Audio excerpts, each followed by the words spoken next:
everybody, welcome to BrickVault. My name is Mike and today we have another custom build for you. The parts in this box will create an M1 Abrams main battle tank. That is the US design tank, pretty cool one. And the designer of this set is Andrew Summers. Jack has actually met him personally on one of the events that would be the World War Brick, and there is also a video on our channel from this event. Andrew has also a very cool Flickr page with all his cool military builds, so be sure to check that out as well. All the links can be found in the video description below. Let's get those parts out and start the build.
Abrams is completely done and I have to say that is quite a looker.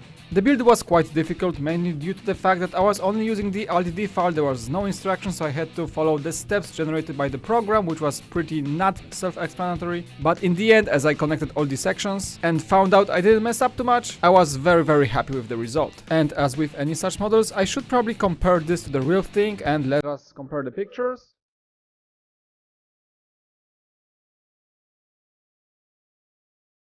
And I think that with the scale this set is offering, the level of details is quite amazing. I am not a big expert of the Abrams tank, so I'm not sure which version this build represents. It may be the first one, the M1, or maybe one of the later ones like M1A1 or M1A2. The tank is mostly known in its tan/desert color theme because of all the service in the Iraqi wars and Middle Eastern campaigns, but with this build we have the grey version that is not as common as the desert one. Even though this tank's design is over 40 years old right now, as it was first produced in 1979, this is still one of the most recognizable modern tanks up to this date. But let's focus on this Lego build for now. And first impression is that I like the fact that the designer used a number of clever building techniques to get those angles right, so that the front of the tank along with the side panels are quite well recreated, and I think that the tiles on the side panels may be a great representation of the reactive armor tiles. Maybe even the depleted uranium armor that was present in the later vehicles, but what really catches the eye in this one is a very detailed build for the turret. As you can see, you can fully rotate the main turret, however there are some studs sticking here and there that prevent the movement from being smooth.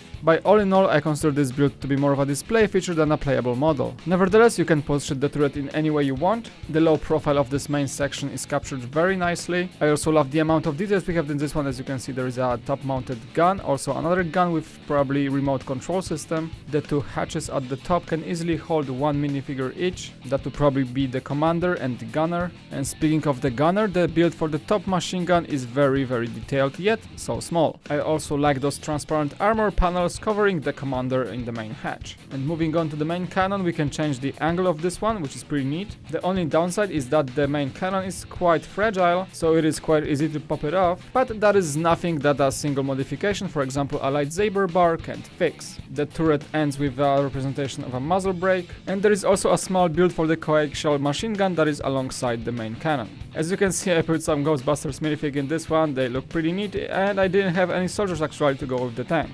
The turret also features some armor plates on the side, and the shapes are also captured quite nicely using some joints. And one more cool thing is that the turret can pop off easily to see the interior of the tank. Overall, the vehicle is close to minifig scale, and the main compartment seems like it can hold minifigs, but they are very tricky to put inside. We also have a fire extinguisher and two guns, and the whole thing is once again easy to pop off thanks to this single rotary piece. And same goes for actually putting it back together, it's quite easy. Alright, but let's move to the main body of the tank, and to one of the key features that would be the tracks. These do work, so it's a fully tracked vehicle. However, in my version I put the the tracks quite tight so that they look better, but at the same time I'm not able to move the vehicle at all. The friction is just too much for the wheels to move, and the track is having a really hard time moving on flat surface. But it is quite easy to modify if you want those tracks moving. Just add 1 or 2 pieces of track to make it a bit longer, so the track comes loose that way, but it will actually allow the whole thing to spin. But I think for me I'll keep it the way it is, because I do not honestly need the moving function. Anyhow, one more thing to mention is the back of the vehicle. As you can see, it has some taillights and a massive cooling radiator in the back, and a cool detail in here is that there is an engine hidden inside that you can actually pop out to see in close. I think that is great that the builder went extra mile to make sure this detail is included, and also it is designed in quite a good way,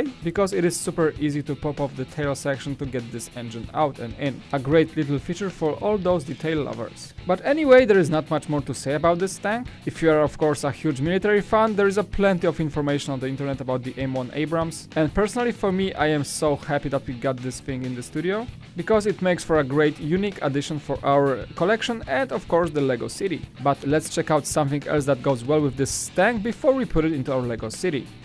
And one more thing that came to my mind is that because we have the Ghostbusters guys in the tank, who's gonna be driving the Ecto-1, right? Well, I guess if the ghosts get big and mean enough, the tank is a better option for the Ghostbusters, right?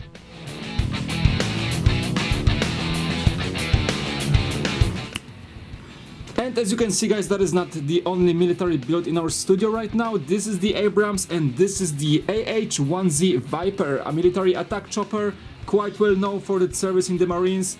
Charlie has built it some time ago. It's somewhat dusty because it was lying on the shelf for a long time, but it is such a cool build that it goes well with the Abrams, definitely. Similar scale of vehicles, maybe the Viper is slightly better off as a minifig scale build, but the Abrams holds on pretty well right next to it.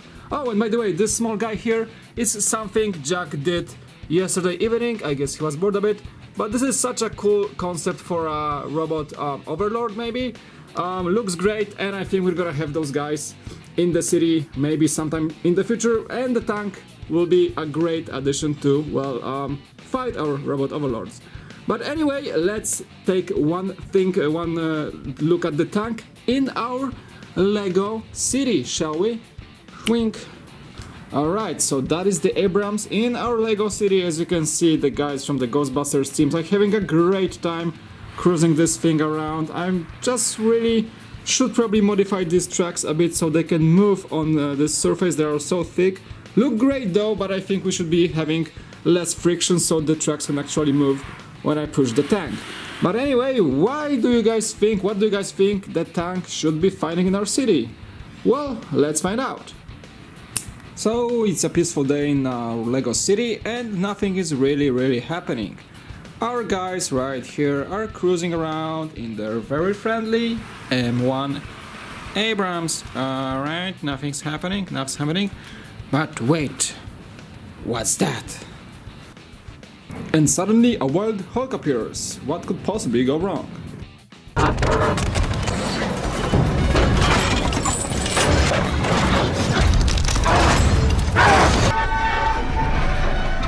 Alright, we may actually need some backup, so who you gonna call? Of course, the guys from the Ghostbusters team. Why not? Well, bad news for today, because it is raining Hulks.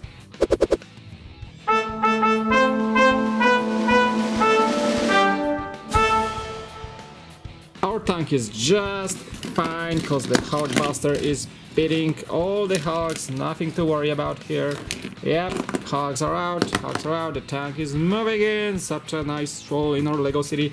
Nothing's really going on, the Hulks are still getting beaten. Yep, Hulks are dead, alright, yep, clear the way. And the stroll continues, nothing to see here. Of course, there's an easy day for our tank in our Lego City, just beating the Hulks, but what is this? A robot overlord. Smash. You're dead, okay. And a bigger robot overlord. Smash. Another backup. Have no fear, Batman's here. We're fighting the robot overlords with our tank and the Scuttler. But what is that? The overlords have more stuff to show off.